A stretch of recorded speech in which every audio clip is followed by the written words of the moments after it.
Ayan mga kamaster, not to be used, thank you. Ito yung i-repair natin. Ayaw makapaglaban ng ating customer. Then ang problema daw nito is ayaw karga ng tubig. So i-check natin yung parts. I check everything, the filter. Yan mga master, testing natin. Do the quick, which one is it? Ito pala yung ating customer, si Ma'am. Si Ma'am Jazz. Is it the quick one?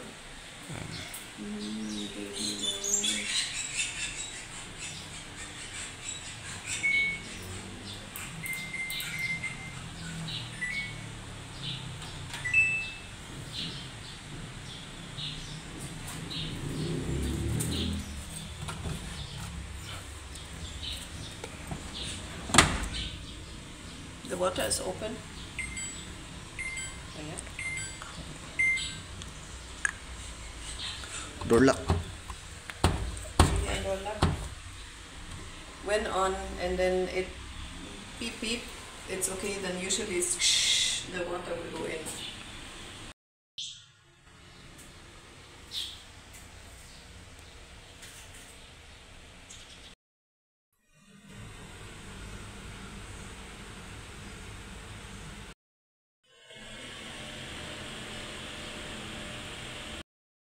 Ayan mga kamaster, oh. Ito na yung sa bago. So yung terminal niya medyo pares-pares lang tingnan. Ayan. Lagay na natin to kung parehas lang ba. Testing kung may error code pa ba.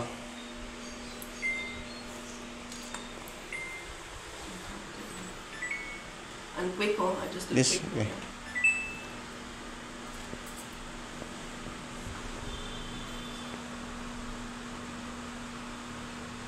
Nag-on ang tubig. Ayan mga kamaster, nagdi-error pa rin kahit nagpalit na tayo ng door lock switch. Binuksan na natin yung front cover, yung front na board.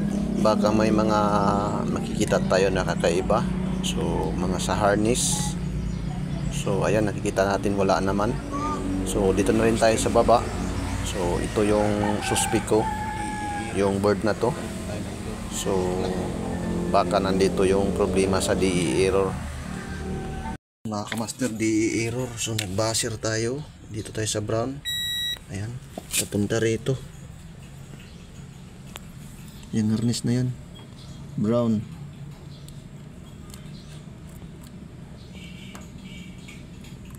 Ayan, oh, walang buzzer. Pati yung black walang buzzer at kasa blue. Ayan, binuksan natin yung door. Mga board. Ito palang connection na to papunta dito sa drain. Ito.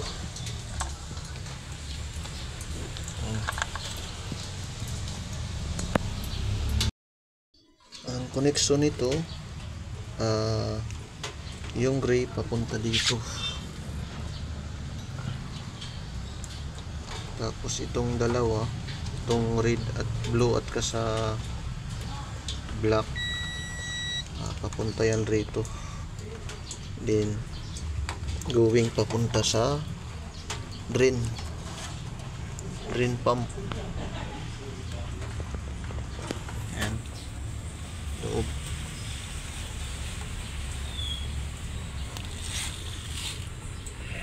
Tapos ito naman papunta yan rito.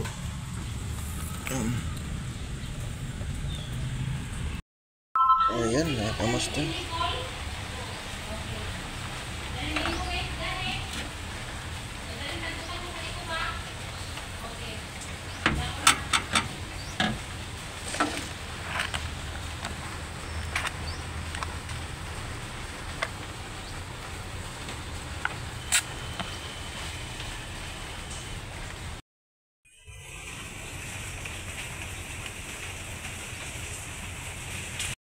Okay, mga kamaster. Ayan mga kamaster, ito yung bago. Pinorder natin kay ma'am. So ayun yung luma. So try na natin to, palitan ko matanggal yung error code. Mukhang pareha naman sila.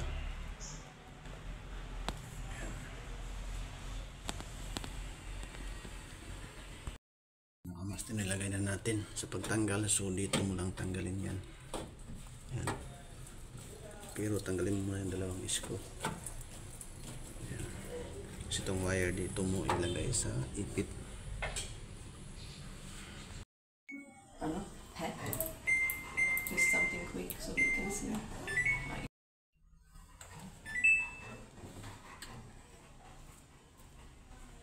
A smaller device. Kay, ibutan. Pinakagamay, ma'am. Merong maliit. So ayan mga kamaster, ito yung connect natin. Ito nasunog, din ito yung isa sira. Din ito yung error, nag-DE pa rin. Pinalitan natin ito, DE pa rin. Tapos ito pinalitan, DE.